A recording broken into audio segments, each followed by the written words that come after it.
Kledu che anamso demse anima bakoro ka bela jelen fo ka foli kura kura aw bela jelen ka mi maître Cheikhmar Konare ale anga kena konna soro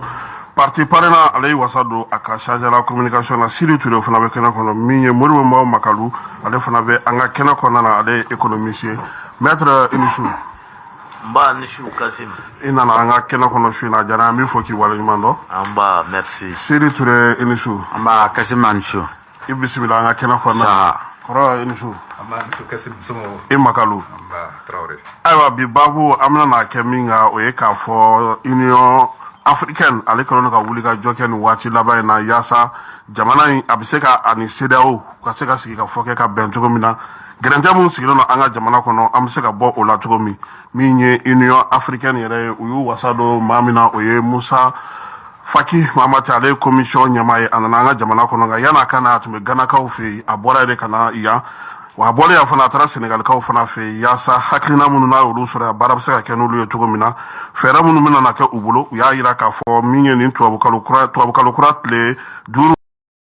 ana a 6 kɛrɛnkɛrɛnnen kan ka sigi Addis Abeba n'o ye Union africaine yɛrɛ faaba ye yaasa min ye Maliko ye dɔ bɛ se ka fɔ a la cogo min n'o bɔra ye gɛrɛntɛ in yɛrɛ kɛlen don ka degun min se Mali kɔnɔ bi ka kɛ ni sɔngɔkow ye ani fɛn wɛrɛw an bɛna na an da don ninnu bɛɛ lajɛlen na Modibo Mbaw Makalu a ka da an ye an ka a daminɛ ni e ye su in na sabula min ye gɛrɛntɛko ninnu ye musakakow bɛ a la économique kumaw ka ca a la kosɛbɛ i kun ye sɔmina kɛ k'a fɔ ko an k'an labɛn yaasa nin ko in bɛ se ka kunbɛn cogo min sisan an filɛ a kɔnɔ nin ye dɛ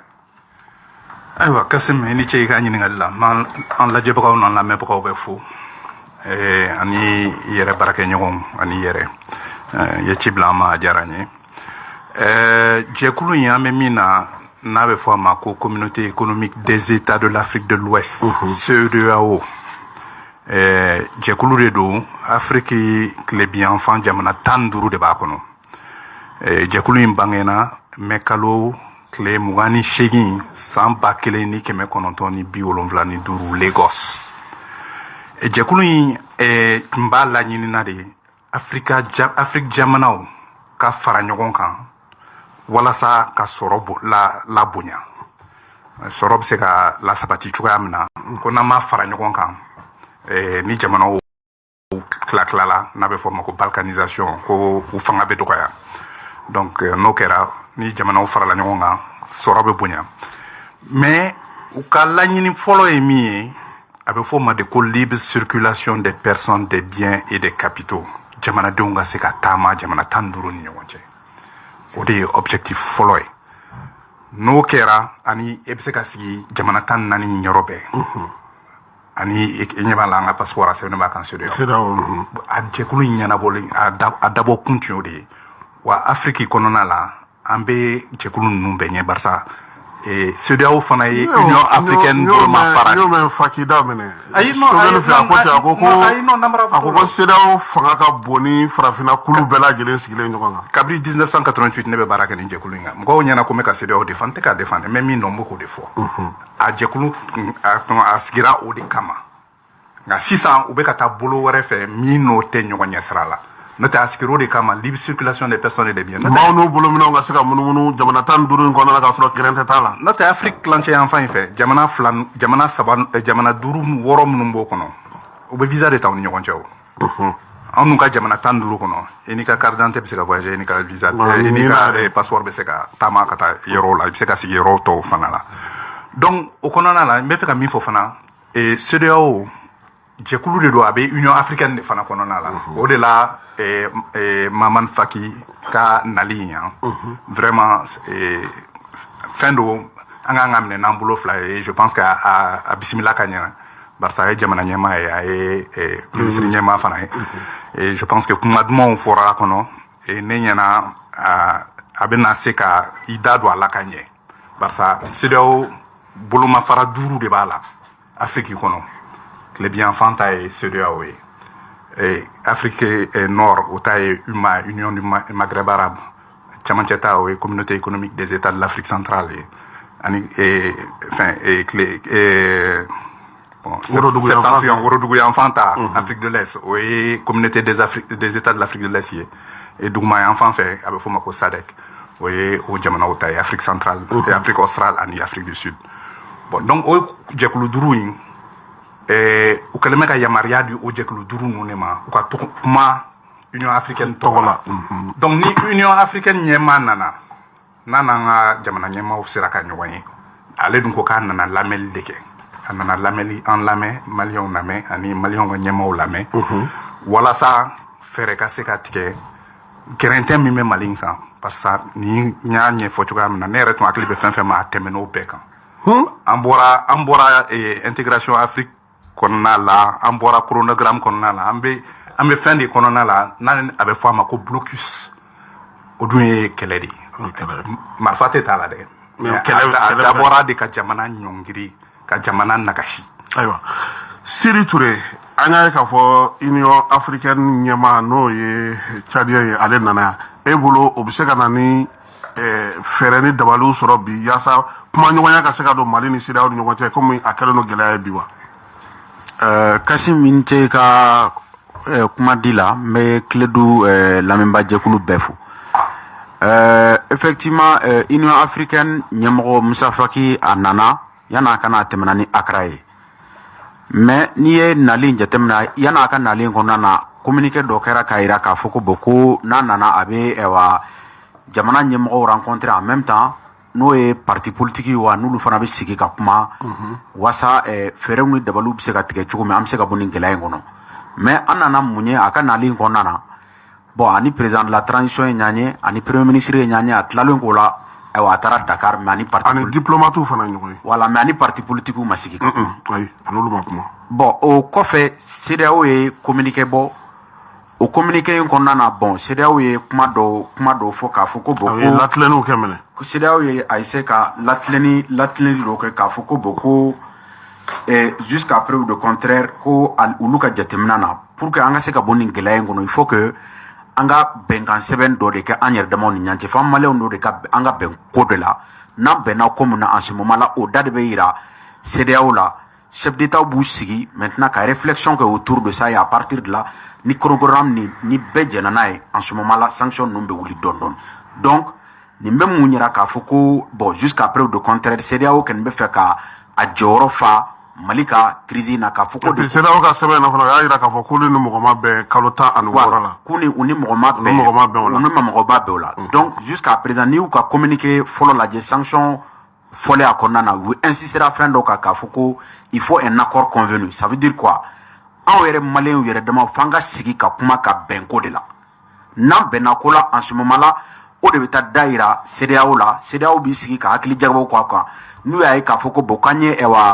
chronogramme mun proposé hakilimayala baara bɛ se ka kɛ n'a ye en ce moment là sanction ninnu bɛ wuli dɔɔni dɔɔni donc moi je pense donc e bolo bi union africaine tɛ se ka CEDEAO jɔyɔrɔ ta cogoya si la k'a fɔ k'a bɛ na ni CEDEAO tɛ fɛ ka ale da ka bɔ dossier in ka minɛ na raison pour laquelle Musa Faki ka nali kɔfɛ u ye nin communiqué in kɛ k'a fɔ ko bon ko olu ni mɔgɔ ma sigi ka bɛn chronogramme ko la même mun ye Algérie ta ye je pense que jusqu'à preuve de contraire CEDEAO ka niveau la discussion ma kɛ donc CEDEAO bɛ mun fɛ il faut un dialogue intermalien ça veut dire que an maliyɛn damaw de ka kan ka sigi fɔlɔ ka bɛn ko la n'an bɛnna ko la en ce moment là donc o de da bɛ taa yira CEDEAO la ni CEDEAO y'a k'a fɔ ko c'est un délai qui est raisonnable en ce moment là sanction bɛ se ka wuli dɔɔni dɔɔni. ayiwa maître Cheikh Oumar Konare CEDEAO ni union africaine a b'a fɔ sama min kana don ni ɲɔgɔn cɛ Maliko la sabula Algérie tun y'i kɔ a da ko in na k'a fɔ ko ale bɛ se ka a ko kɛ a y'a ta ka taa n'a ye union africaine na e yɛrɛ bolo bi yalama a sera o ma wa. Kasim b'a lamɛnbaga bɛɛ fo b'i yɛrɛ fo ka debatkɛlaw bɛɛ fo ala ka hɛrɛ kɛ jamana ye. amina yarabi. a bɛ ka minnu wele ko sanction tɛ bingani de don. cogo di. voilà bingani ye mun ye d'abord ne tɛ k'a fɔ dɛ Niger président de ko a ka interview dɔ kɔnɔ ko ka frontière fermer jamana dɔ da la k'o t'u ka texte fansi kɔnɔ ko nka olu sɔnn'a ma Mohamed Bazoum parce que tɔw ko ten olu sɔnn'a ma donc o kɔrɔ ye fermeture frontière min n'u kɛlen don k'o kɛ Mali la bingani baara de don a tɛ texte kɔnɔ kelen Flana, CDAO, coup d'état beke jamana fait vena, vous savez qu'il suspend, kabuka institution na, ça c'est normal. Il y a vraiment ou prévoit l'endou. Mais kata ben sigi ni UEMOA remi ni Ghana to la no olu taru ka réunion ke ni CDAO ye Ghana. Donc ka décision kelenta pour que BCAO ka farau kan u be se ka Mali guarantee sigi Mali ka cogo min na. Donc o kɔrɔ ye bɛnbɛnbɛn de bɛ UEMOA ani CEDEAO ni ɲɔgɔn cɛ Mali contrôle la ne ka conclusion ni mɔgɔ caman ta tɛ kelen ye nin ko la koyi ne ka conclusion c'est très clair ni mɔgɔ ninnu degilen don a la de Mali ka jɔnya u degilen don o de la u b'u u yɛrɛ de ka baara la parce que u b'a dɔn chef d'état ninnu tɛ baara ɲuman kɛ u bɛɛ sirannen don coup d'état kana k'u la donc u bɛ fɛ k'a yira ni maa ye coup d'état kɛ min b'i ka jamana sɔrɔ o de ye nin ye donc pour que k'u yɛrɛ protéger o dun m'u kisi parce que Burkina président binnen filɛ nin ye wa dɔwɛrɛw bɛna bi fɔ n b'o f'i ye. cogo di. awɔ ni maa ma Mali sira ta ni terrorisme de b'i ka dugu la terrorisme tɛ ban. Wa ni terrorisme ma ban président bi bin de jagoya parce que a nakun de ye pour que ka sécurité kɛ a ka jamana kɔnɔ. Terrorisme de b'i bin wa ou bien jamanadenw de bi. terroriste don o don mɔgɔ 100 bɛ faga yen fɛ mɔgɔ 50 bɛ faga yen fɛ président bɛ se k'i sigi o la a bɛ bin. Or a tɛ se ka solution sɔrɔ problème in na tant que a ma Mali sira ta c'est-à-dire sira ye jumɛn ye k'i jɔ i yɛrɛ bakun na ka bɔ tubabu jɔnya la. K'a dɔn k'a fɔ nin de ye n ka sira ye bon n b'o sira de ta n'o bɛnna maa min ma o don n'o ma bɛn ma o k'a to yen. Ni m'o sira ta. Union africaine nalen don yaasa ka bɛn min ɲini a ko la. Union africaine bɛ na o yɔrɔ la o donc sisan Mali ye sira min ta o ye jumɛn ye ayiwa Faransi i ni jɛ ɲɔgɔnw a bɛ yan ɲinan a y'a san 8 tiɲɛ yɛrɛ la a bɛ na waati min na. Kɛlɛ tun bɛ kɔ na an bɛ don min na i ko bi kɛlɛ ye dugu jamana bɛɛ minɛ nord o centre o est o sud o ouest o a y'a bɛɛ minɛ ce qui veut dire que anw n'a ka drone n'a ka avion n'a ka nin soldats baden ninnu nafa si t'a la. olu ma fɛ ka dɔ fara a kan. bon donc a bɛ fɛ ka dɔ wɛrɛw fara a kan nafa si t'a la an bɛ sira wɛrɛ ta n'o ye Rusiw ka sira ye. An dun kɛlen k'o sira ta fana i b'a ye an bɛ ka succès kɛ an b'o sira bila ko mun de kɛra donc an bɛ continuer o sira de kan maintenant n'o ma diya maa min ye n'u ye frontière datugu u bɛ tila k'a yɛlɛ parce que Mali fana tɛ fɛn denni ye k'i b'a kɛ bara kɔnɔ longtemps a tɛ se ka kɛ. ah non o tɛ se ka kɛ i y'a faamu wa donc an b'an muɲu de muɲu ye wajibi de muɲu in tant que m'o kɛ i tɛ k'i yɛrɛ ye wa i tɛ bɔ jɔnya la. donc Union africaine ka wulikajɔ tɛ se ka foyi ye. Union africaine bɛ na delili de la parce que Union africaine CEDEAO b'a ka sanction ta waati min na a b'u ɲɛna de ko donc an bɛna an kolonkolon ka t'u deli quoi u y'a ye an tatɔ tɛ u deli wa u yɛrɛ ka sanction de nafa yɛrɛ t'a la yɛrɛ parce que u ye sanction minnu ta a appliqué don peut-être à 50% seulement. Bien avant que Burkina coup d'état ka kɛ Burkina tun tɛ ka sanction appliquer ka ɲɛ Sénégal tun tɛ ka appliquer ka ɲɛ hali Côte d'Ivoire tun tɛ ka appliquer ka ɲɛ wa ne bɛ min f'i ye deliliw de bɛ sen na Mali yɛrɛ autorités fɛ pour que u ka se ka sɔn u yɛrɛ ka n'u ka frontière datugu kojugu par exemple mɔgɔw bɛ k'an deli pour que an bɛ se ka kɔɔri bila ka bɔ cogo min na parce que ni kɔɔri ma bɔ o ma ɲi tubabuw ma u bɛ k'an deli pour que an bɛ se ka baganw bila ka bɔ cogo min na parce que ni bagan ma bɔ sogo bɛ gɛlɛya an ka dafɛ dugu ninnu na dafɛ jamana ninnu na i y'a faamu u bɛ k'an deli pour que an ka ɲɛ tugu avion dɔw tɛmɛni kan ka sababu kɛ Mali fermeli min kɛlen filɛ nin ye tan avion kan ka bɔ dugu dɔ la ka taa Sénégal walima Algérie ni fɛnw na kilo 700 de bɛ fara i ka trajet kan donc dɔ de bɛ fara essence kan. Dɔ bɛ fara billet kan dɔ bɛ fara passager ka tɔɔrɔ kan donc a bɛ mɔgɔw tɔɔrɔ surtout que Burkina nalen filɛ nin ye ka fara kan donc ne bɛ min f'i ye union africaine bɛna delili de la pour que CEDEAO banna min ma an ka se ka dɔɔni bɔ an ka fɔta la an ka se ka bɛn union africaine bɛ delili de la voilà et ne hakili la fana delili a bɛna sira sɔrɔ ka sababu kɛ a t'an si ka intérêt fana na Mali wo CEDEAO wo a t'an si ka intérêt la situation ka to nin cogo la. Ayiwa Modibo Makalu o bɛ nana ye e fan fɛ parce que n'i ye nin ko in jateminɛ musaka ko ninnu de bɛna gɛlɛya la c'est vrai que mɔgɔw tɛ ka fɛn caman fɔ mais n'i taara banques ni fɛnw na i b'a ye k'a fɔ ko wari bɛ se ka di dɔw ma wari dɔw tɛ se ka di jagokɛla dɔw fana bɛ k'a fɔ k'u ka musaka dɔw bɛ bɔ sira dɔ fɛ ka na k'a tɛ se ka na est ce que n'an tora ta an na se ka se an yɛrɛ kɔrɔ.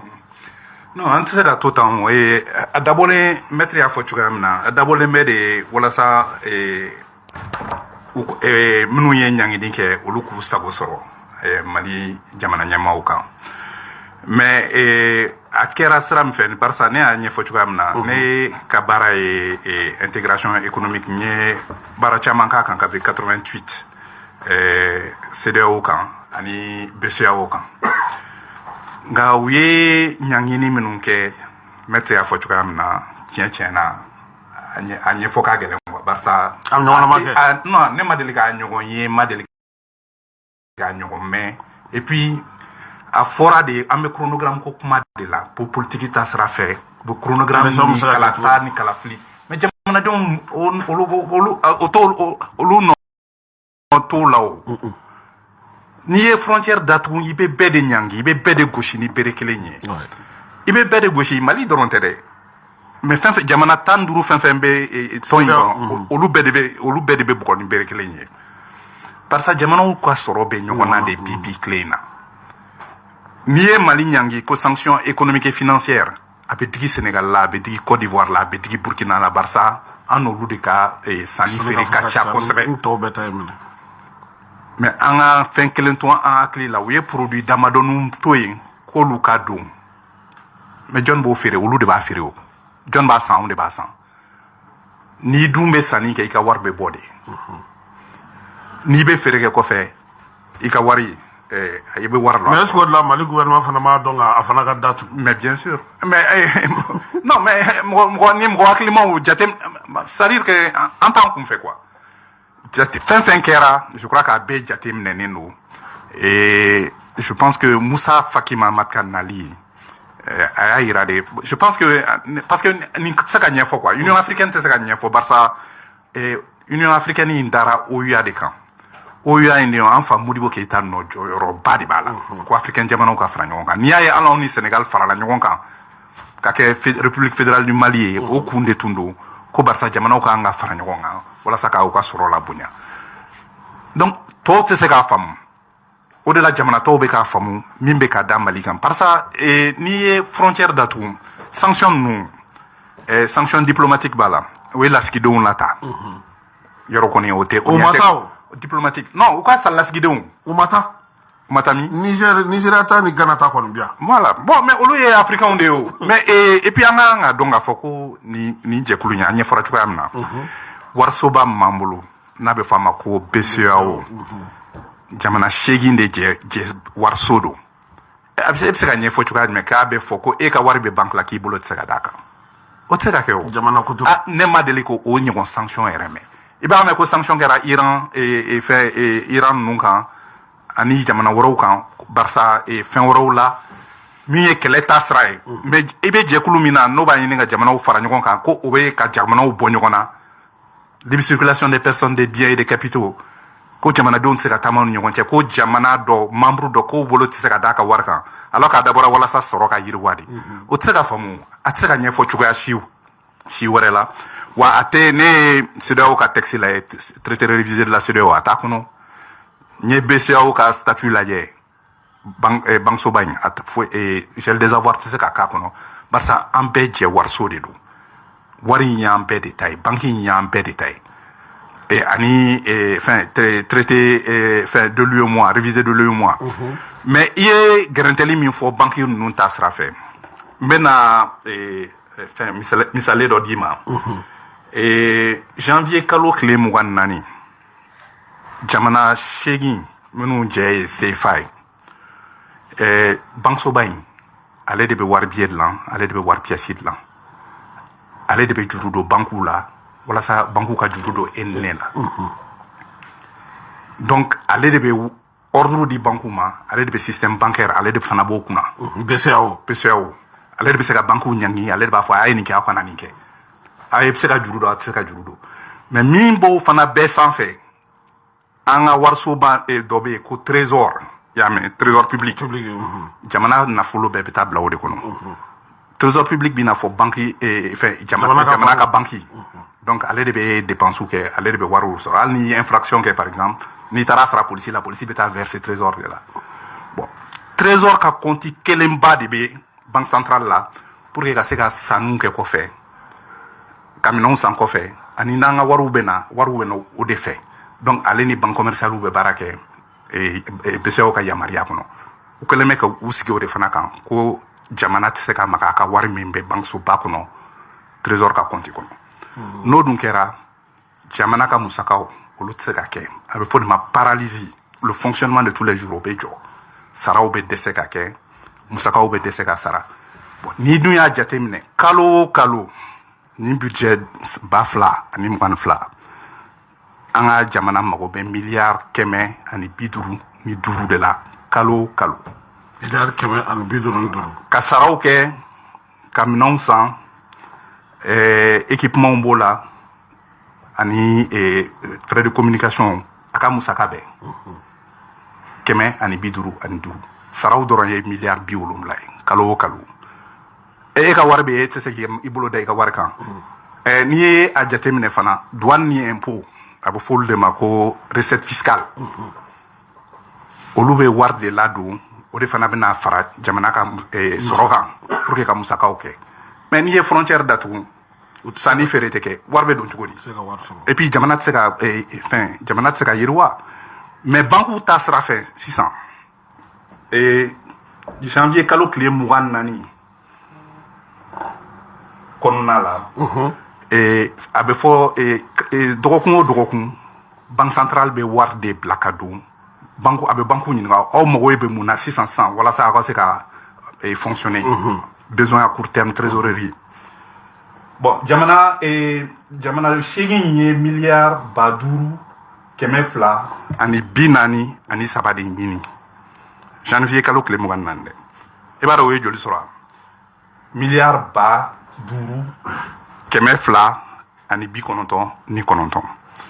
Mali ye miliyari 100 Mali banque faralen ɲɔgɔn kan u ye miliyari 174 de ɲini u ye miliyari 417 d'u ma donc u ye min laɲini u m'o bɛɛ d'u ma n'o bɛɛ ma d'u ma u bɛ kan ka baara minnu kɛ u tɛ se k'o kɛ donc o kɔrɔ ko gɛrɛntɛ bɛ na dɔɔni wariko la donc fanga jamana ɲɛmɔgɔw k'u hakili to a la k'a dabɔra min kama walasa jamana ka jɔ mais a bɛ bɛɛ de gosi minnu ka wari bɛ banque la ani jamana yɛrɛ n'ale ka warisoba ye trésor ye o fana gɛrɛntɛ bɛ se o fana ma. ayiwa an na tila ka segin ka na o gɛrɛntɛ yɔrɔ la pour que ka se ka faamuyali ko la Sidi musaka ko de kun tɛ politique ko sira de kun don politique ko sira fɛ CEDEAO tun kan ka taga ni sira min ye o ye k'a fɔ ko accord yɛrɛ tun ye k'a fɔ assise tun ye laɲini minnu kɛ k'a lajɛ k'a fɔ chronogramme ko o bɛ se ka don ba la cogo min mais bi yalama aw yɛrɛ bolo ni Union africaine sen donna nin ko in na o tɛna na se ka kɛ sababu ye mɔgɔw ka se ka ɲɔgɔn sɔrɔ ka kuma ka taga ni sɛbɛn kɛrɛnkɛrɛnnen ye ka bɔ ni gɛrɛntɛ in kɔnɔ wa. Bon, ne ka jateminɛ na on n'a pas an yɛrɛ mago tɛ Union africaine CEDEAO c'est-à-dire que an yɛrɛ maliyɛn damaw fɛn min bɛ ka ne dabali ban diɲɛ bɛɛ de bɛ an kun kan ko kuma na don o don Mali ka kuma de bɛ diɲɛ yɔrɔ o yɔrɔ mais an ɲɛ t'a la k'a fɔ ko maliyɛnw yɛrɛ ɲɛmɔgɔw sigira u ye sira tagama k'a fɔ u yɛrɛ bɛ sigi ka kuma ka dɔ fɔ jamana kunkanko la comme si i b'a fɔ an man kan ka kuma ɲɔgɔn fɛ de i b'a fɔ problème t'an ka jamana kɔnɔ o de bɛ ka ne dabali ban sinon n'i y'a ye bi ɲɛdan o ɲɛdan n'a bɛ ka k'anw na parce que quelque part u ɲɛ b'a la anw yɛrɛ dama fara-faralen de don an tɛ k'an ka jamana on contrôle pas les 2 tiers de notre territoire ayiwa baloko gɛlɛya b'an ka jamana kɔnɔ école ko gɛlɛya b'an ka jamana kɔnɔ gɛlɛya bɛ fan bɛɛ c'est une crise multidimensionnelle et souvent pour que k'an ka lakana sabati ayiwa an bɛ wele bila mɔgɔ wɛrɛ de ma u ka n'an dɛmɛ o bɛɛ n'a ta k'a fɔ anw yɛrɛ maliyɛn anw yɛrɛ damaw tɛ se ka sigi ka kuma ka bɛn ko la Moi, je pense qu'en Béron Mibi, s'il y a un dialogue intermalien, un malien de Mauka Sika Benkola, quand vous gafez ta kato ira, n'ano ira, n'y mola, ma si c'est qu'à Bauko. Non, mais Assisi, Makel, si ça vous a, mata ola, ma son ata ola mona. Non, Assisi, on y a eu Kafoko, Assisi, parce que Bek Mire, Assisi Kono.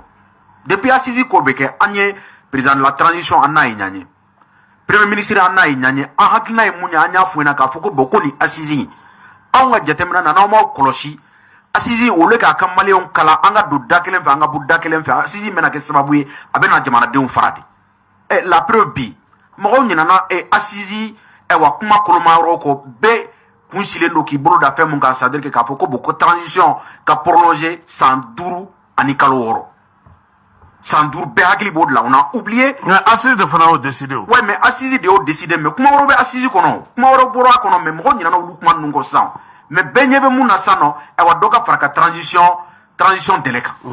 donc en boulot Assisi tunganga ka kisababu e pour que kanani fereu de wasa e wa ambe boni ngela ngono mais anya e ka fo Assisi maka solution parce que uni e wa kaloduri kuma bora katase e wa seriao nyemogoma bo akera ulu ere bolo ulu ma se ka fam ka foko ni transition ba foko boko sanduru transition o se ka fam parce que président ere ka mandat e sanduru et na on a c'est-à-dire que bon à la suite c'est-à-dire que d'un coup d'état et na ko ka foko boko ka be sanduru ke fangana bon e fe mun se ka fam mais jusqu'à preuve de contraire on ere bolo amata ka danke parce que on devait gele akono bi moi si se ka foko ko gelate mali kono mebe kam sali do dima ne flene nga gazi bara flem bolo mobli kono avec amna so roma c'est important amna kuma fa amna tout le temps amna romi ni pour que ka se ka Union africaine ga se boni ala pour que se ku ulu dema u ka se ka anta bala u kanta sebela fa yere dema ka sigi ka kuma donc sigi ka fo an nyanche o ye wajibi de parce que anga jamana se ka to lombo lamba la jamana se ka to gele akono ka foko boko malien yere dema te kuma nyanfe u se ka ben quoi donc amero mi c'est fondamental ira ka foko awe Assisi mi ke abna fo sidi nunu balo no o ma de lo te ka so ma parce que ale ka ira ka foko Assisi yere make sigi ka fo make ko malien yere bela jirema nyoko sora aku ko hum konnana. Bon, Kassim, de tout temps, wati be nebe mi fo o de fanga ka daele mo munu ko ku ye opposition yi u ka douala parce que ni ma fanga daele itise ka baraka kanye mo munu be krefe parti ou de boulo parti do ni warti bolo itise ka parti anime meeting ou ni fait nous assemblée ou ni fait be wardi ni warti bolo atinye bo anga parti de lendo ka balo état de koka nga ministre be abe wardi pour que fait nga ke anga cadre be anga directeur be donc lu be cotiser mais ni ou c'est moi là o mangantante de donc ba fo ko ne be to ka fo ko partage du gâteau minde do a d'abord kunde jamana ka baski parce que en réalité ambe domina ko bi majorité té opposition minorité té donc bede ka nga wele pour que anga je ka faso bo dingue kono al ni élection de kera mo mi passera il est toujours minoritaire parce que mon minorité de be mo munu mancha o le voter mo famba te voter 2018 3 600 000 personnes de votera malien du mam wani fladi mam wani flani mo million saba ni club votero la fengera donc président dumbe élu au moitié d'amadi no et 1,5 million au beteme 5% ka donc al ni kera président de qui élu là toujours est-il que mo fitini de bibulo jamana kono donc ikanga mo wele ka faraika ni mo ke akagele ika sega jamana mara donc allez Touré ski ka fo mi fo o kay Touré mi fo ko ka menebe mi fo ka farao ka o de ka fanga daele parce que ski ka fo imbe kuye dumuni ko de yeba ni tala ga puma bi chaya ni bala bi dadi ha mali politique odi itaka kala ga puma politique re de biti itaka kala ga ama wele de fin de madama donc gouvernement ga daele maa minnu bɛ opposition na u ka cadre décharge wa an t'a dɔn mun de u ka mɔgɔw wele k'u wele u ka na u fana ka dɔ dun c'est tout kuma wɛrɛ tɛ yen o sinon mankan tɛ ban u t'a dabila bon CEDEAO ni fɛn ninnu b'u appuyer olu de kan i y'a faamu wa pour que k'a fɔ ko mɔgɔw murutilen don ainsi de k'a sɔrɔ murutili tɛ min don dɔrɔn fanga de ma dayɛlɛ kosɛbɛ u k'a dayɛlɛ o ye ne yɛrɛ ka conseil ye. o la ministre bɛ tɛmɛ 30 kan o la. Ghana ta man ca ministre 60 yan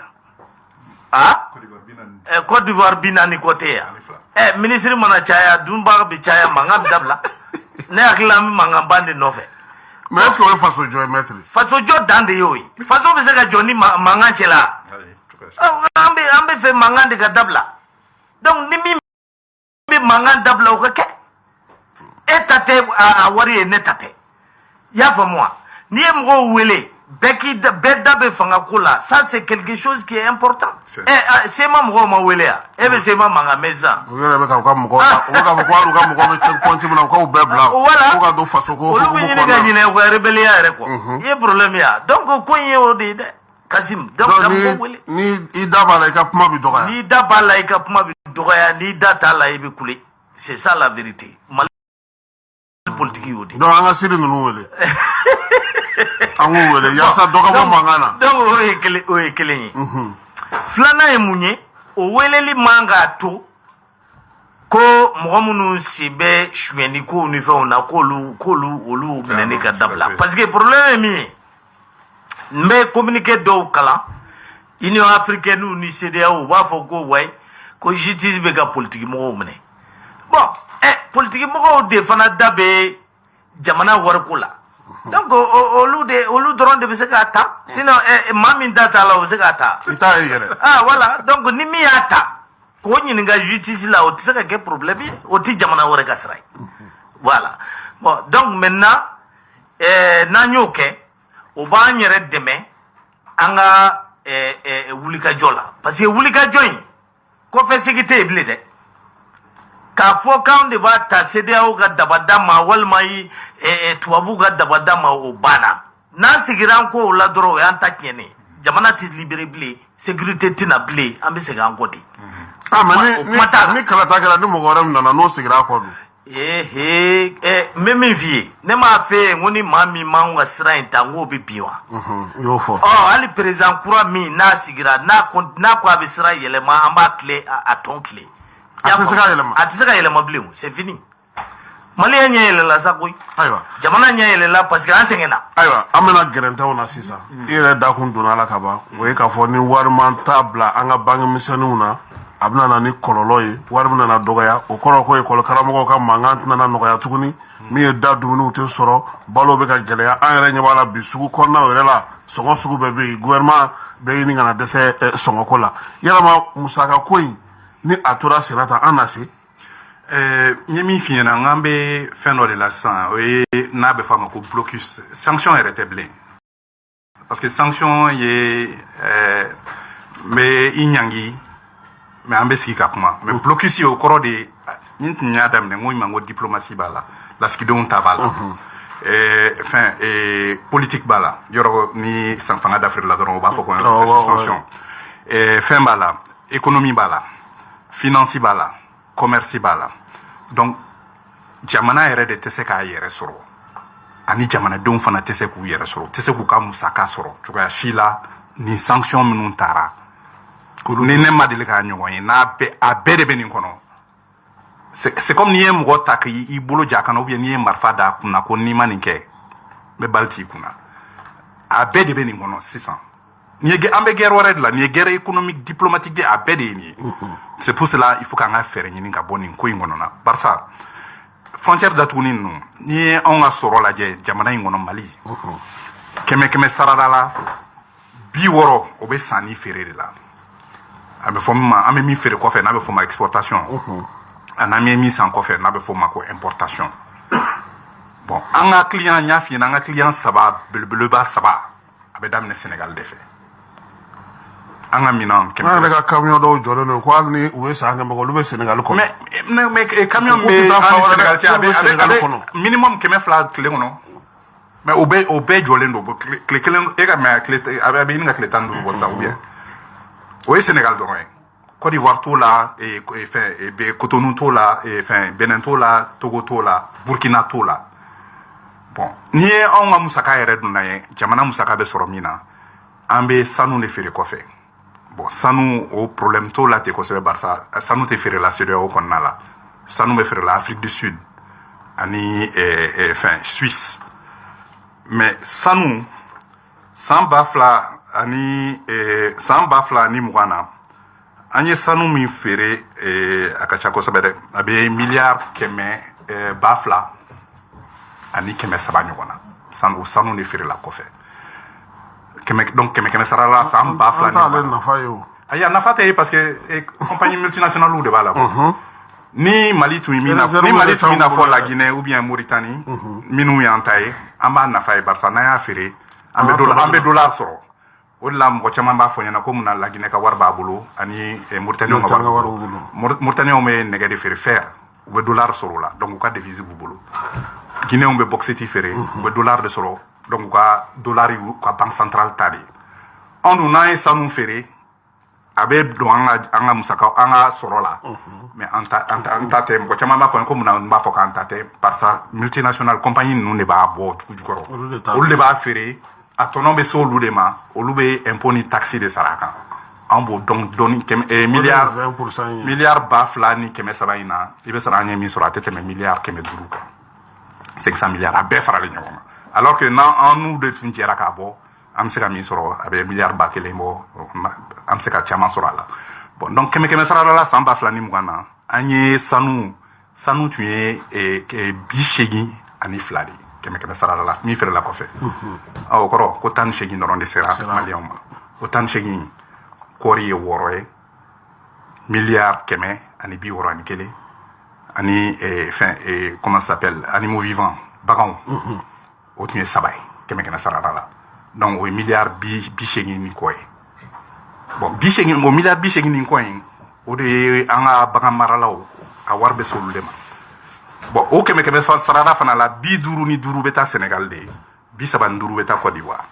donc olu bɛ feere CFA la an ka bagan maralaw b'o CFA sɔrɔ a bɛ t'olu poche kɔnɔ bon n'i ye frontière datugu k'olu kana se k'u ka bagan feere i ma i ta ɲangi o i ye o bagan feerelaw de ma ɲangi olu dun ye chef de famille de ye i bɛ don n'olu ka sɔrɔ cɛ mais i don n'olu ka sɔrɔ la mais o ni chronogramme bɛ ɲɔgɔn ye sira la o ni chronogramme tɛ ni politique tɛ ɲɔgɔn ye sira mais est ce que o tɛna ni mankanw ye jamana kɔnɔ mais a bɛ na n'a ye mankan kɔnɔ an tɛ par ça olu tɛna sogo sɔrɔ mais an ka mɔgɔw fana tɛna sɔrɔ kɛ alors que tɔn ninnu dabɔra de ko k'an fanga fara ɲɔgɔn kan barisa n'i y'anw lajɛ jamana 8 min CFA bɛ minnu bolo anw de ka bagan ka ca ni bɛɛ ta ye mais n'i ye jamana 15 lajɛ CEDEAO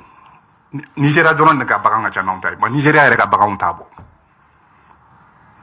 donc o de la n bɛ ka f'i ɲɛna n bɛ guerre économique de la barisa u bɛ k'an bali ka sɔrɔ kɛ mais min ka jugu n'o bɛɛ ye o ye kɔɔri ye kɔɔri in ɲinan kɔɔri ɲɛna tellement ɲɛna que kɔɔri in est ce que nin tɛ dawuli kama ye mais n ko bɛ k'o de ɲɛf'i ɲɛna mɔgɔw tɛ k'a jateminɛ nin ye guerre économique de ye nin tɛ i mago tɛ ka marifa ta o n'i bɛ fɛ ka jamana ci i b'a ka économie de nagasi non k'a lanɔgɔ tɛ de k'a nagasi mais kɔlɔlɔ min bɛ k'o la o ka jugu san na bon donc kɔɔri in degun donc mɔgɔw bɛna kɔɔri in maliyɛn 5 millions ɲɔgɔn de ka balo bɛ bɔ kɔɔri in na kɔɔri in ɲɛna cogoya min na ɲinan n'an ma kɛ premier an bɛ kɛ deuxième ye an ni Benin de bɛ ɲɔgɔn na ne yɛrɛ bɔra Benin an ni Benin de bɛ ɲɔgɔn na kɔɔri ko la bon ni kɔɔri in feerela kɔɔri in sɔngɔ o bɛ feere dollar de la mais a sɔngɔ bɛ na an ka kɔɔri feerelaw de kun ani CMDT ni jamana bon mɔgɔ caman bɛ baara kɛ kɔɔri in sira fɛ n y'a f'i ɲɛna cogoya maliyɛn 5 millions bon ni frontière datugura kɔɔri bɛ taa feere cogo ka gɛlɛn ni kɔɔri ma feere sɔrɔ bɛ kɛ cogo di olu bɛ sɔrɔ o ye mɔgɔ joli ɲanginen o ni chronogramme bɛ ɲɔgɔn ye sira la o ni politique tɛ ɲɔgɔn ye sira la o ye maliyɛnw ka sɔrɔ de ye i y'a faamuya donc gɛlɛya bɛ na o sira de fɛ mais n y'a f'i ɲɛna fana k'an ka sɔrɔ la n ka 100 sara la 60 o ye sanni feere ye bon ninnu ka frontière bɛ datugu an k'a kɛ an bɛ taa Conakry ani Nouakchott mais olu pɔrɔw ka dɔgɔ ni Abidjan ni Dakar Sénégal kelenw tɛ n y'a f'i ɲɛna cogoya min camion min ka bɛna ka bɔ Sénégal a ka ca ni 200 ye don o don n taara pɔrɔ 2 bɛɛ lajɛ o bon donc ni minɛnw nana ye yan'a ka se Bamako a bɛ waati jan de ta dɔ bɛ fara a sɔngɔ fana kan donc ni hali ni minɛnw sera yan a tɛ se yan joona bon dɔ bɛ fara sɔngɔ kan mais ni commerçant y'a la na ti sɔngɔ la n'a gɛlɛyara mais u bɛ dɔ de fara a kan donc fɛnw bɛ gɛlɛya jamanadenw bolo donc i bɛna ye fɛnw sɔngɔ bɛna yɛlɛ dɔɔni dɔɔni a dabɔrɔ de fana kama awɔ a dabɔrɔ de kama walasa jamanadenw ka wuli finalement a mankan kɛ voilà parce que minɛnw bɛna dɛsɛ ka gɛlɛya lase an ma donc n bɛ k'o de f'i ɲɛna n ko kɛlen bɛ k'u bolo da an kɔnɔ de la donc a ma dabɔ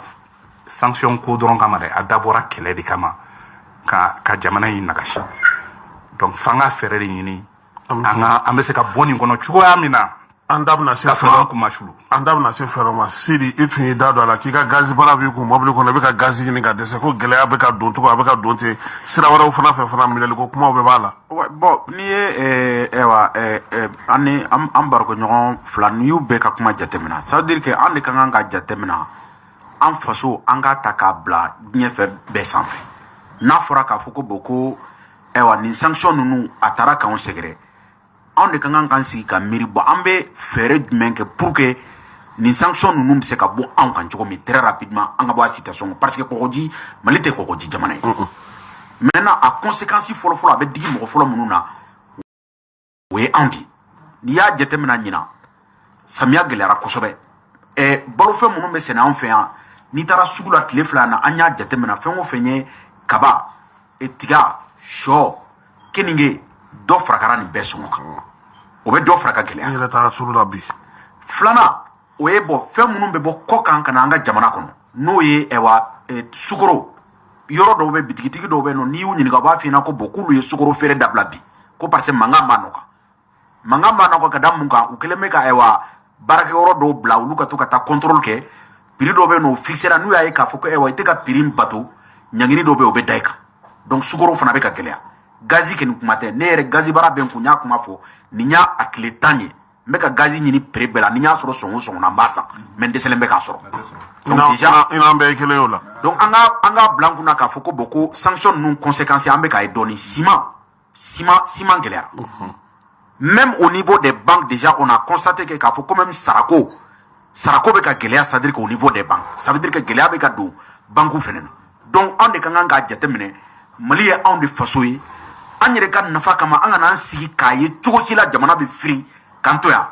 donc o solution ye mun ye an de bɛ o dabaliw tigɛ sisan an yɛrɛ damaw ni ɲɔgɔn cɛ pour que an ni organisation ninnu bɛ se ka sigi joona gɛrɛntɛ ninnu bɛ se ka wuli ka bɔ jamana kan cogo min donc Kasim ne ye mun faamu diɲɛ taabolo la donc c'est là où ni maître tɛ ka ɲɔgɔn faamu mun ye armée ko ye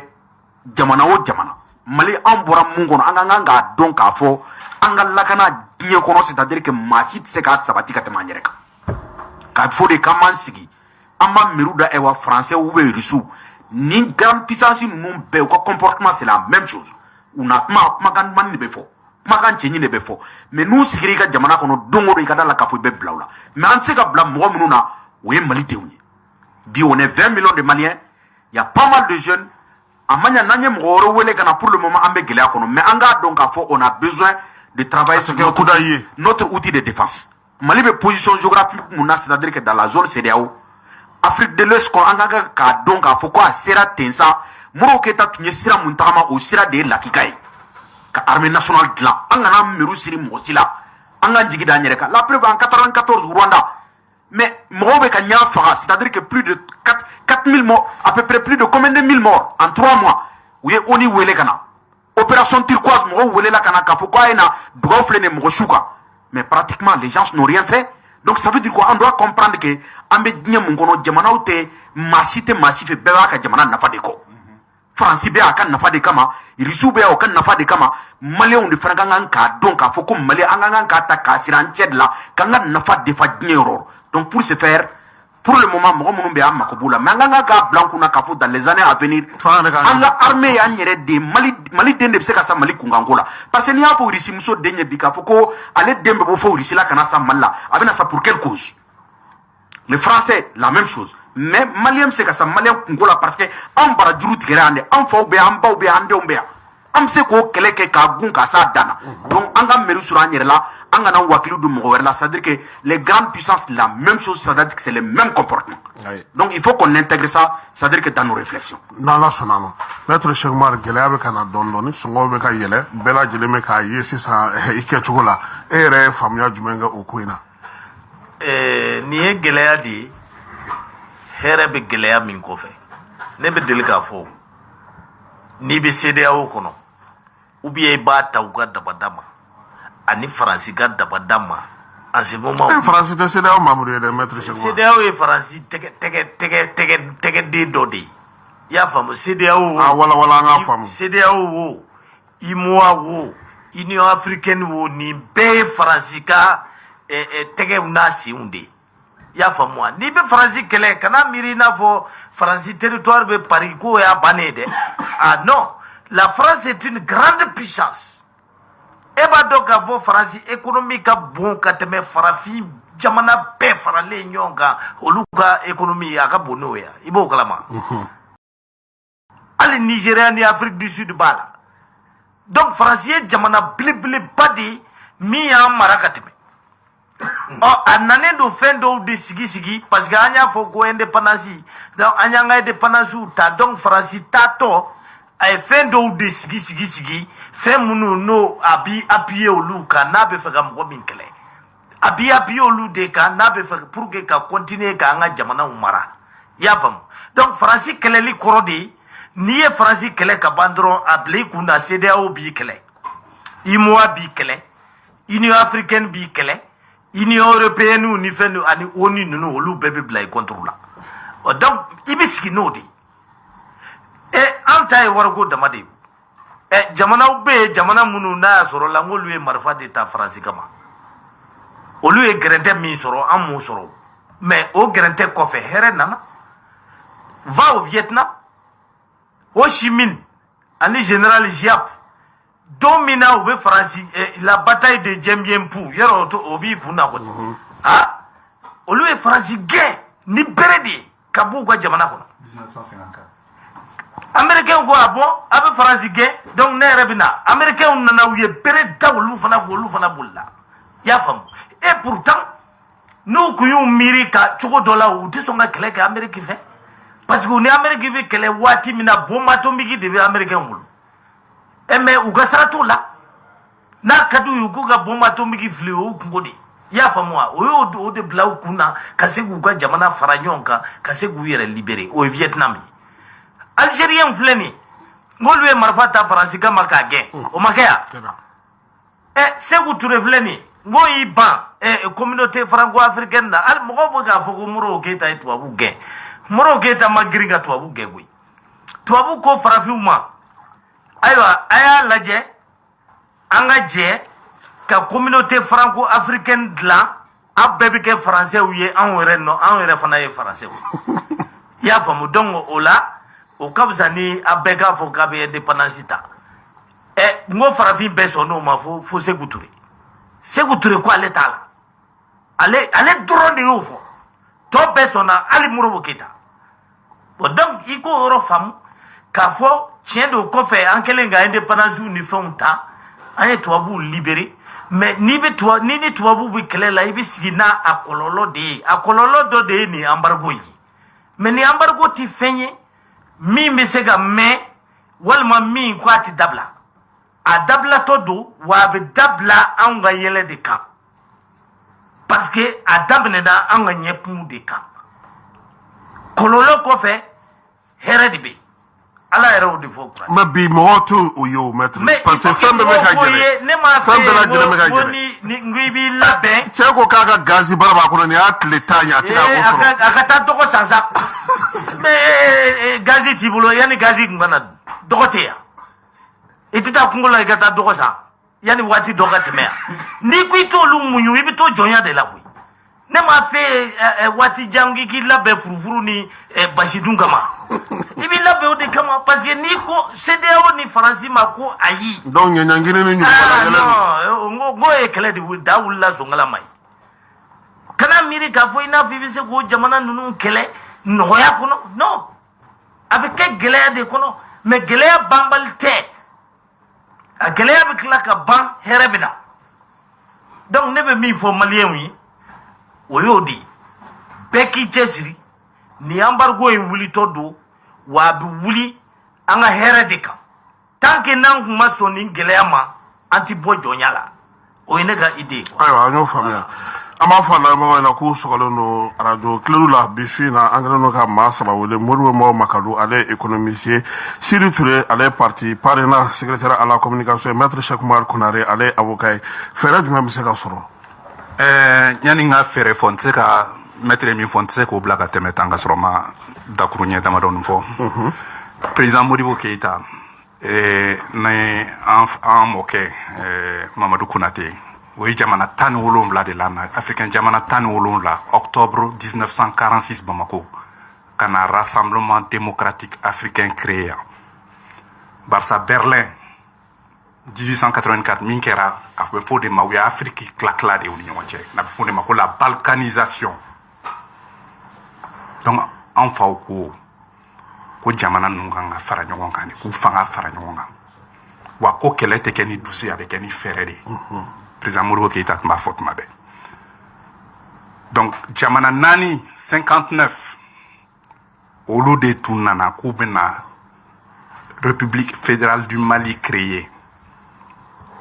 Burkina b'o la Benin b'o la Sénégal b'o la Soudan n'a tun bɛ wele Soudan ni Mali dɔ bi o jamana 4 de tun don. Burkina tun ye haute volta ye. Burkina tun ye haute volta ye Benin tun ye Dahomey u y'u jija ko o jamana 2 b'o la an kɛrɛfɛ jamana dɔ y'i sen dɔ la ka to tun bɛ tubabuw ka baara la ka olu sen bɔ a la donc a tɔ tora Mali ni Sénégal ye wa Mali ni Sénégal faralen ɲɔgɔn kan usine min tun bɛ yen a tun tɛ Afrique de francophone fansi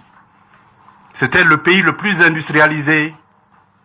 dans l'espace francophone donc mɔgɔw tun t'u kun fɛ u tun b'a dɔn u bɛ min kɛ la o de la référendum de 58 la président Modibo ko ka voté oui barisa a tun bɛ fɛ ka jamana ninnu fara ɲɔgɔn kan de barisa a y'a fɔ ko Mali ye kɔnɔna jamana ye il faut k'an ka fara an ni tɔw ka fara ɲɔgɔn kan walasa an fanga ka bonya donc n bɛ fɛ k'o yɔrɔ de la tile bon fɛɛrɛ bon fɛɛrɛ min bɛ se ka sɔrɔ nin na sisan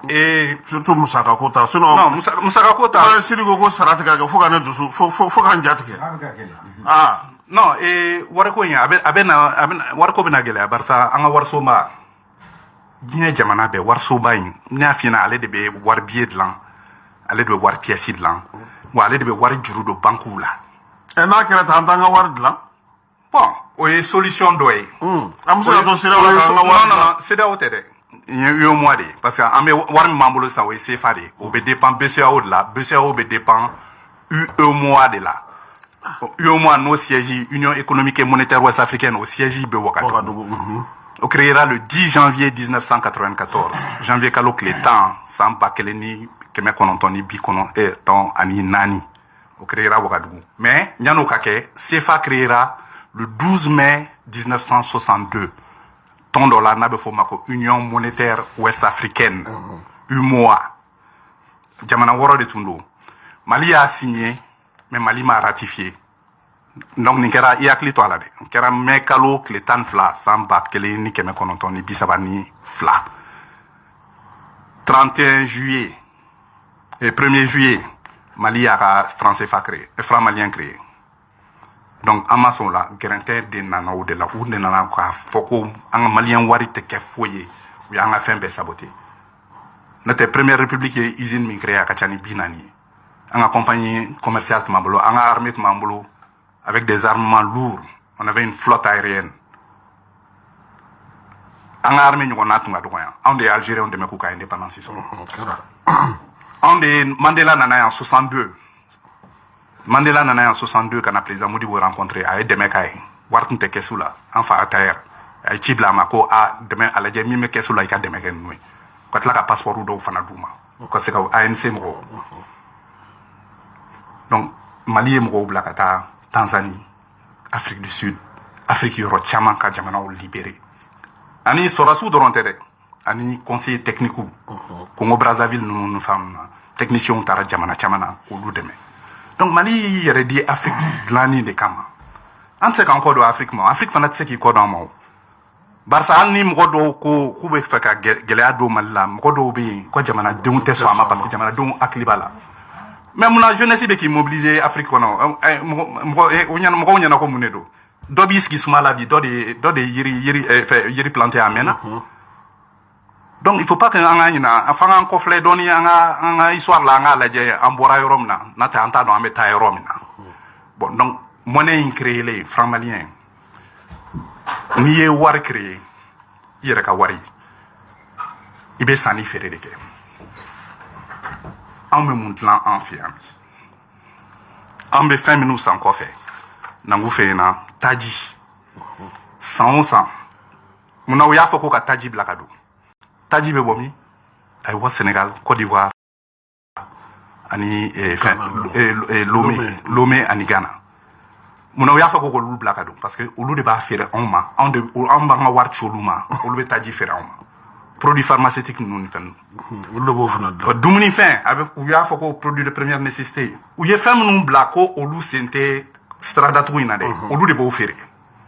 an b'a san u fɛ an b'a san u fɛ mais an b'a san u fɛ dɔrɔn tɛ dɛ tubabuw ka compagnie minnu sigilen b'u fɛ yen olu de b'o dilan anw de b'o san tuguni donc ce n'est pas désintéressé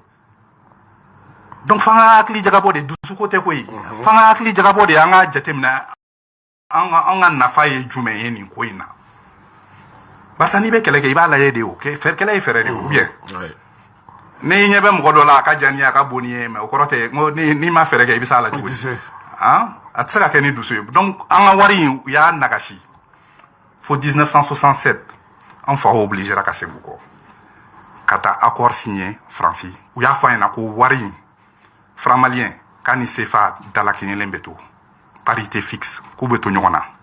mais i b'a dɔn o ye min kɛ yan cɛkɔrɔba la après o ye wari tila fila ye ka fanga bin ni tilancɛ la hali kalo tanba ko kɔfɛ coup d'état kɛra u y'a janfa o y'a sɔrɔ hali nɔnɔmugu i t'a sɔrɔ yan parce que u ye yɔrɔ bɛɛ datugu an ka kɛrɛfɛ jamana ninnu u ye fɛn bɛɛ datugu walasa fɛn kana don Mali an ka minɛnw fana tɛ se ka bɔ ka feere an ka wari tɛ se ka bɔ donc n'i bɛ wari dilan i bɛ jateminɛ de kɛ i ni jɔn bɛ sanni feere la ani i bɛ mun dilan i ka so an y'a fɔ sanu in t'an ta ye mais kɔɔri y'an ta ye mais kɔɔri in bɛ feere yɔrɔ jumɛn kɔɔri in bɛ feere fɔlɔ Chine Thaïlande ani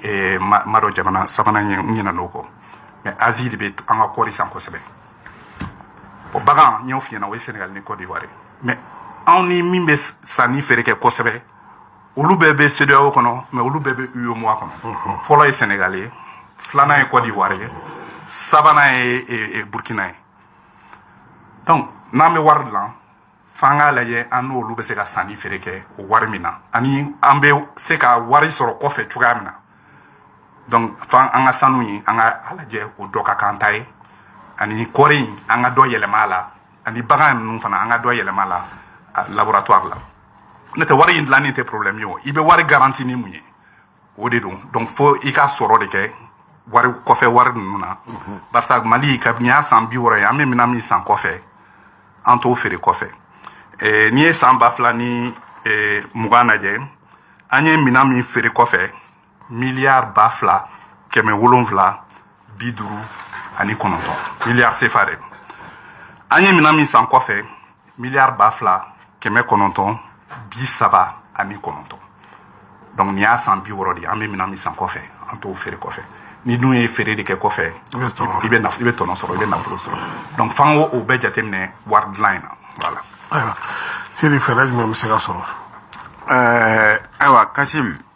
fɛɛrɛ tɛ fila ye f'an ka sigi ka kuma de quoi sigi ka kuma ye wajibi de o ni ANR in tɛ kelen ye non parce que hali ni ye n y'a kuma f'i ɲɛna k'a fɔ CEDEAO ka communiqué kɔnɔna na u ka bi sɔgɔmada in ta ko pour que gɛrɛntɛ in ka se ka wuli il faut un accord convenu entre les acteurs maliens ça veut dire que anw yɛrɛ damaw ka kan ka sigi ka bɛn ko dɔ la donc o sigi ka fɔ o ye wajibi de y'an yɛrɛ damaw ni ɲɔgɔn cɛ filanan mun y'a chronogramme ko ye modèle Mali n'o ye Sango n'a ka mɔgɔw ye olu ye chronogramme dɔ proposé par rapport à l'organisation des élections donc moi je pense que an yɛrɛ ka jamana kɔnɔ mɔgɔw fana bɛ yen nɔ minnu bɛ élection baara ko dɔn u lakodɔnnen don ko in na Mali kɔnɔ ani Mali kɔ kan u ka kan ka wele k'u ɲininka chronogramme ko la olu ka hakilina ye mun ye parce que Algérie ko entre 12 et 16 mois on t'a don Algériens ñoo hakilina bo yoro wa uni mad men sigira ka beokan. Par contre ni sango nu jatemna uni we yala partout ni ñanté uni association be kuma uni ewa gouvernement be kuma donc ube sur le terrain a chronogramme ko la nous le faisons fo am se kan soni sigo ko parce que oye la kika de uluka bara de élection la beniko ka fo de ko bara nunu ka domba te maliko no e kalonde mais fait mon banje dron a de bien voilà a domba bien donc muni nan fait dron a de ka la janga sigi anga kuma anga chronogramme raisonnable consensuel anga beuka et dégager une feuille de route kato ira donc si ni famille ça autre cas préoccupation élection ni quoi. Non, on a préoccupation de sanctions. Nous, on a dit au parrainage qu'il faut travailler pour le retour à l'ordre constitutionnel. Parce qu'on a fait depuis très longtemps qu'il faut que délai moufora, djongona délai se respecte. Maintenant, on sait que bara du mec que lakana sabati jamana fande. Lakana mana sabati même en ce moment-là, on sait que faire autre, on sait que c'est sera sumba kono djom. Ka foko de ko on y en sonu sigaka et 40 ko foko élection ka ni watina. On yo jatemina ke kaira ka fokat sekake mais an la barake am seka segi sera sumba kono chugomi donc on bolo barat sekake ni lakana de masabati jamana fande mais mun amé problème ngono sa oye ewa baloko ani soro bosoliko de donc ango fero de latige jona wasa gerente seka wuli kabo jamana ka parce que malion nini nyangini nu una manka donc politique mo anga la janga siga anga kuma CEDEAO fait wasa gerente num seka wuli chugomi. Pour que ka faire fort, il faut savoir d'abord qu'on jumena gerente skiranka uko ko luka srate mali sécurité kula uka srate mali politique kula uka srate mali gouvernance kula olu konu kodron le 27 février, élection kake point final. Au élection nyenao, au Lucas Ratala. Est-ce que 27 février vous d'accord tout? M'gaya m'faza jade pour que au mabla. Sinon sanction kuye mouye parce que ou ba doit na le 27 février donc ode a kuye. Donc aussi ça calendrier dogado luma mi ni abefoko président besiginina. Jamana basigira jamana ma basigi o to lukasrai moga min bo fiye gangu lamea nene président e neti lameu da kadiye kana da frontière ma de be sangulo flyer de fontita wa kanye ni jamana dilana kanye wati mina sécurité nana ya famua ame soroka élection ma be sécurité na wati do moga ba donke togodi ni sécurité nali srata sécurité binake. Mais même ni est sans tant que, même ni est présent que m'est élu, nous, ma sécurité n'ali sera ta sécurité tinao. Monde kozo yelema begado mali sécurité kola. C'est ça. Parce que sera do de tarasera mino ya nyumai. Ngu ko de kwanga no fanata. Bulika jombe sera shubulo utara mo wara umunu no fe ko kanu de meno ye rishu ni Wagner ni fe ko kana ke. Olumunu échouera. Sans cheki umaseka foi boanga problème na kolu de ka toyi kwa nganye tuko kan donc en élection ke o élection ke liti dore koi olubi dota tege madoro ko tikisiki c'est tout uma ko foi te malla anyenambulo amanyambulo il s'en fiche bon ni mo mi o nyeiri la e kan ngula mewa imangul lame ni biga jamana fe imangul lame o yera be ka foko démocratie mire démocratie yera bien la élection na pété élection galou de l'année ou élection a résultat fait MB mo de tout jo école so dans la drone ni wara we boire kono to ka mo wele kemenani wakile wasa on dirait du bétail ça c'est des élections ayo damadegi depuis 1992 faut pigna fié machima élu jeliala président de tato badi président de mafona tribina c'est tout élection clé amadla gagné malla. Yafam. Bon donc, nefe, en minta, kanga jamana lakana, na nyereka moyen unye, ani mami yanjia kato tiki nofe. Anga no srabla. Flana, kanga jamana dla, de telle sorte que manga kana wuli à élection ko la tugu, an ka n'o sira bila ni CEDEAO na hali n'u ci 100 an kana sɔn u kana da frontière fermeli ma u ka fɛn wɛrɛ fermer min n'o tɛ kelen ye u bɛ tila k'a yɛlɛ adamaden gɛlɛya dɔ a tɛ komi n bɛ ka kuma ni dusu de ye dɛ dusuko tɛ dɛ sira dɔ de bɛ yen n'i y'a sira bila o y'i sirannen de ye saya cɛman ɲɛ ka t'i yɛrɛ di saya musoman ma maintenant n'a y'an ka jamana dilan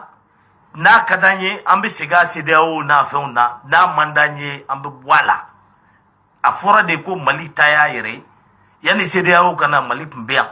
yanni Union africaine kana Mali tun bɛ yan wa jamana dɔw bɛ yen minnu tɛ Union africaine n'a u tɛ CEDEAO la olu bɛ Afrique yan u bɛ ka balo fɛn ta kɛ Mauritanie bɛ CEDEAO la oui d'accord mais dɔw b'a la ten Cameroun par exemple u bɛ Union africaine na u sen Paul Biya sen yɛrɛ ma don yen a bɛ san 20 Union africaine nafa jumɛn de b'a la si ce n'est pas ka taa réunion organiser dɔrɔn k'u sigi ka manamanakan fɔ mun de Union africaine ka tɔgɔmɛ kelen jumɛn natɔ ye Mali la yan nafa t'a la hali u ka siège olu t'a sara chinois de b'o wari d'u ma nafa bɛ ninnu ni fɛn ninnu na n ko manamanakow de don mɔgɔ b'i ka jamana jɔ bila o ninnu kama mais jamanaw kow bɛ ɲɛnabɔ olu de bolo dɛ mais an nunjuru b'olu de bolo o ye ni maa min sɔnna k'i nunjuru de d'u ma sinon mɔgɔ bɛ yen minnu t'a la koyi Maroc filɛ nin ye Maroc bɔra Union africaine na a ka ca a bɛ san 40 bɔ u tilala ka na parce que u y'a ye sisan République arabe saharawi mɔgɔ tɛ k'olu jate bilen est-ce que i bɛ k'a faamu donc mɔgɔ man i b'i ka jamana de jɔ fɔlɔ yanni i ka taa fara mɔgɔw kan mais ne ye faranka de kɛ i ka jamana jɔ sira ye i bolo b'a jɛ parce que jamanaw bɛ komi kungo de kɔnɔ an bɛ kungo de kɔnɔ bɛɛ de b'a ɲini ka balo dɔ in na suruku b'a ɲini ka mangalanin dun mangalanin b'a ɲini ka comment fɛn wɛrɛw dun donc c'est comme ça c'est la jungle ni jungle tɛ o cogo di aw bɛ Israël dɛmɛ olu bɛ bombe atomique sɔrɔ ni Iran ko k'a b'a ɲini a b'a fɔ ko ayi cogo di aw b'a ɲini ka taa aw bɛ taa bi Iraki ni fɛn ninnu kan ni Rusiw k'u bɛ bi Ukraine kan a b'a fɔ k'o tigɛ cogo di an bɛ jɛ ka kulu sigi a bɛ fɔ ko mɔgɔ 5 dɔrɔn de bɛ yen ko ils ont le droit de veto o mun droit ni démocratie ye nkalon de don ce n'est pas vrai. mais maître diɲɛ taabolo don diɲɛ taabolo o fanga min bɛ diɲɛ kɔnɔ bi na bɛɛ bɛ k'a ta olu ka dabada ma o bon donc o kɔrɔ de diɲɛ bɛ ka taa nkalon de kan o nkalon kɔnɔna na u kana na essayer k'u b'o k'an bolo tiɲɛ ye tiɲɛ tɛ o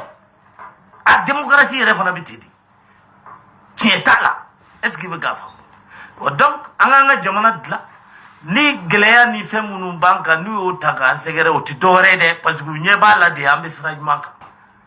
n'an ka sira in ɲɛna an bɛ kɛ i b'a fɔ Paul Kagame bɛɛ b'an to yen an ka tɛmɛ n'an ka sira ye Paul Kagame ma Faransi gɛn yan Faransi ma tila ka u deli k'u don francophonie ni fɛnw na Gabon yɛrɛ tɛ ka bɔ francophonie yɛrɛ la alors a bɛ siran mun ɲɛ donc gɛlɛya min b'an kan gɛlɛya de don waati ko de don il faut accepter ayiwa voilà an ka baabu sera kuncɛyɔrɔ la min ye Modibo Mamakalu ni kuma kuncɛ kuma min b'i bolo parce que a b'a dɔn k'a fɔ wariko in kɔni a tɛ taa o kɔ dɛ ni wari ma sɔrɔ mankan bɛ caya dɛ kuma caman de bɛ ale nɔfɛ Kasim ne kɔni ɲɛna sigiɲɔgɔn ko ala dagalen de don hali silamɛya kɔnɔna na sigiɲɔgɔn jɔyɔrɔba a tɛ taa ɲɔgɔn kɔ minɛ jamanaw tɛ taa ɲɔgɔn kɔ barisa u y'an ka jamanaw fara de n'i ye Kɛnɛdugu ta Mali dɔrɔn tɛ Côte d'Ivoire dɔrɔn tɛ Burkina dɔrɔn tɛ o n'a ɲɔgɔnnaw hali Mauritanie mɔgɔw Modibo Keyita ni Senghor de sɔnna Mauritanie ka kɛ jamana ye n'o tɛ Maroc tun ko k'a tila jamana 3 ni ɲɔgɔn cɛ Algérie an y'u dɛmɛ Libye san 1963 Mali de ye Libye ka wari sara Banque africaine de développement na foyi tun tɛ Libye hali dumuni tun t'a sɔrɔ ka kɛ o de la Muammar Kadhafi ɲɛsin Mali ma ka télévision d'an ma ka na président Moussa Traoré voir ka avion chèque d'a ma ka taa Boeing fɔlɔ san an ka taa Boeing 727 Air Mali tɔgɔ la donc o n'a ɲɔgɔnnaw Algérie ni Maroc ka kɛlɛ labanna Bamako yan de Palais de Koulouba septembre 1963 Haile Selassie nana et Éthiopie massacrée. Moi et fin nana Ben Bella nana Algérie président folo Assane nana o kelebana Bamako. Donc Mali te jamana fitini, Mali est jamana bade Afrique. Mali toko fana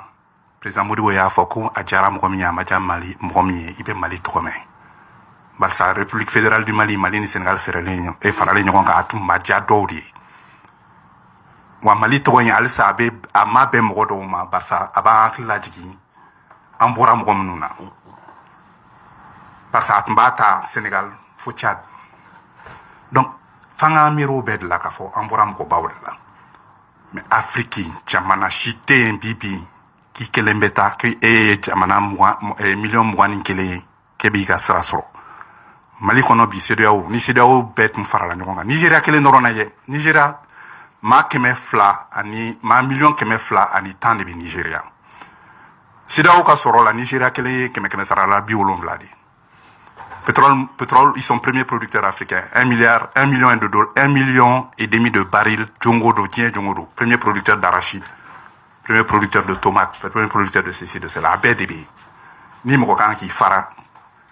Kabo, Djamanato, la Nigeria de Seka Kebi. Mais ni Afrique de l'Ouest, Djamana ou Père Fara Nyon Gambi. Djien Kono, on debe ken nani nae.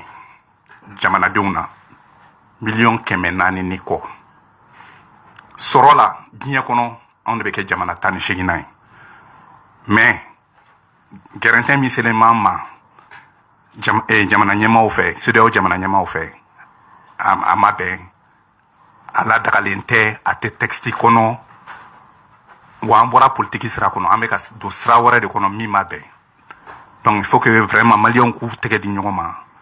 walasa an ka minnu bɛ k'an kɛlɛ kɔfɛ an k'olu fana kɛlɛ walasa maliyɛn fo maliyɛnw ka fara ɲɔgɔn kan maliyɛnw ka fara ɲɔgɔn kan k'u tɛgɛ di ɲɔgɔn ma an ka bɔ nin gɛlɛya in kɔnɔ parce que an dɛmɛ mɔgɔw b'an kɛrɛfɛ minnu b'an ka ko la minnu bɛ fɛ k'an dɛmɛ donc an kana ɲinɛ an dɛmɛbagaw kɔ minnu b'an kɛrɛfɛ donc voisinage in a bɛ daminɛ o de fɛ donc ne kɔni b'a ɲini an ka nin ko in lajɛ an bɛ se ka sigi cogoya min na ka kuma an yɛrɛ dama ni ɲɔgɔn cɛ ani an voisinw ni ɲɔgɔn cɛ n'o ye africain jamanaw ye an ka se ka bɛn ko la bien vrai que ubina nga Sidi ika kuma kunche kuma na ewa anga donga depuis 2012 on de be gɛlɛya kɔnɔ ewa gɛlɛya ni do de be ka faraka ka parce que arni nyangini mun filɛ ka dan kan sisan no a bɛna dɔ faraka an ka gɛlɛyaw de kan parce que n'an bɛ se an ka sɔrɔ ko ma a bɛ dɔ faraka gɛlɛyaw de kan parce que mɔgɔ minnu bɛ ewa u nindi pour que ka se ka jamana lakana n'a fɔra ko bon ko suba ko gɛlɛyaw bɛ sɔrɔ olu ka hari musakako la o bɛɛ bɛ na ni gɛlɛya dɔ ye donc an k'a lajɛ an ka miiri jamana sɛgɛnna depuis 2012 jamana bɛ gɛlɛya kɔnɔ mais o gɛlɛya solution a fɔlɔfɔlɔ o bɛ maliyɛnw yɛrɛ damaw de ɲɔgɔn cɛ ça veut dire que anw yɛrɛ damaw de ma bɛn ko la o de y'a kɛ bi ɲɛsɛra na donc Kasim an k'an sigi an k'a lajɛ halisa an ka furuku bɛnbaliya mun b'an ni ɲɔgɔn cɛ an ka solution ɲini o na mais fɛn dɔ fana bɛ yen nɔ an k'o fɔ ɲɔgɔn ye k'a fɔ ko mɔgɔ t'i sigiɲɔgɔn choisi bi an bɛ zone CEDEAO de kɔnɔ Mali ye jamana ye mun ka vocation ye intégration africaine ye président Modibo Keïta a ye nin kɛlɛ kɛ donc an bɛ yɔrɔ min bi an b'a fɔ k'an bɛ mondialisation de kɔnɔ k'a fɔ de ko k'an yɛrɛ an kelen bɛ se ko la ne ma d'a la bi k'a fɔ Mali kelen bɛ se ko la donc on a intérêt c'est-à-dire que ka to ensemble ba ninnu kɔnɔ n'o kɛra parce que an b'an ka intérêt défend de kɔnɔ Mali ye tungaranke jamana de n'i y'a jateminɛ bi maliyɛn caman ba de bɛ c'est-à-dire que zone CEDEAO kɔnɔ donc on a aucun intérêt pour que mankan ka tɛmɛ an ni nin organisation in cɛ o de y'a kan an kan ka fɛɛrɛw ni dabaliw tigɛ rapidement pour que ka se ka bɔ a gɛlɛya kɔnɔ cogo min donc o solution tɛ dɔwɛrɛ ye fo maliyɛnw yɛrɛ damaw de ka sigi ka kuma ka bɛn ko la. ayiwa i ni ce maître Cheikh kuma kuncɛ kuma. Voilà, kuma kuncɛ kuma la a tɛ komi ne bɛ k'a fɔ ko Mali ye États-Unis ɲɔgɔn de ye ko an bɛ se an yɛrɛ kɔrɔ fɛn bɛɛ la koyi ne m'o fɔ dɛ ne ko de an ye sira dɔ de ta n'o ye yɛrɛma hɔrɔnya sira ye o sira min taara n'o ye fasojɔ sira ye an ka o waati gɛrɛntɛ muɲu parce que au sira i tɛ se k'o ta ka sɔrɔ gɛrɛntɛ ma b'i kan parce que o sira kɔrɔ de ye k'e bɛna fɔ tubabuw ma ko ayi o kɔrɔ de ye donc k'e bɛna fɔ CEDEAO ni Union africaine ninnu ma ko ayi parce que olu bɛ min nɔfɛ i ka élection kɛ sini maa dɔ kana sigi dɔrɔn ten hali n'o tigi tɛna foyi kɛ i y'a faamu wa bon donc n'i y'o sira ta i b'o o gɛrɛntɛ muɲu o waati kɔnɔ n'o waati tɛmɛna o y'a sɔrɔ i ka jamana dilan gɛrɛntɛ bɛ wuli parce que i bɛna président sigi i y'a faamu wa o de ye ne ka idée ye a tɛ komi ne ko mɔgɔw ka to gɛrɛntɛ la bada ne m'o fɔ dɛ mɔgɔ tɛ se k'o kɛ waati ko de don min tɛ tɛmɛ san 2 san 3 dans la vie d'un pays o ye mun ye n'an dɛsɛra k'o muɲu ko fo an ka sɔn de mɔgɔw ka kuma ma mɔgɔ minnu t'a fɛ a ko ka dilan bon n'an sɔnn'o ma donc vraiment o kɔrɔ ye k'a fɔ an tɛ fɛ ka bɔ jɔnya la donc ne bɛ fɛ an ka bɔ jɔnya de la o de ye ne ka idée ye wa n'i bɛ fɛ ka bɔ jɔnya la jɔn n ko jɔn n ko dumuni de bɛ d'a ma fu la fini tɛ d'a ma fu la muso tɛ furu ka d'a ma fu la mais n'a bɛ fɛ ka bɔ jɔnya la n k'a bɛ jɛ nin bɛɛ de kɔ a bɛ taa ɲini a yɛrɛ de a bɛ se ka kɛ a t'a sɔrɔ yɛrɛ i ye problème ya donc k'i miiri to ko waye an dépendant don ninnu na ninnu bɛ nin wari kɛ ta do ta bɔ kɛ olu miiri ninnu to i kun na fo k'i sa i tɛ bɔ jɔnya la i bɛ ɲinɛ olu kɔ de n'a ka d'u ye u k'a di n'a ka d'u ye u kana di dugukolo bɛ yan ji bɛ yan ɲɔ bɛ yan malo bɛ yan furufuru bɛ yan mɔni bɛ yan voilà. an b'aw bɛɛ lajɛlen fo k'a waleɲuman dɔn min ye Modibo Mao Makalu an b'a fo k'a waleɲuman dɔn ale ye économiste ye Sidi Ture an b'i yɛrɛ fo k'i waleɲuman dɔn min ye parrainant an b'a ɲɛmaaw fana fo grand frère ni ɲa dɔn ni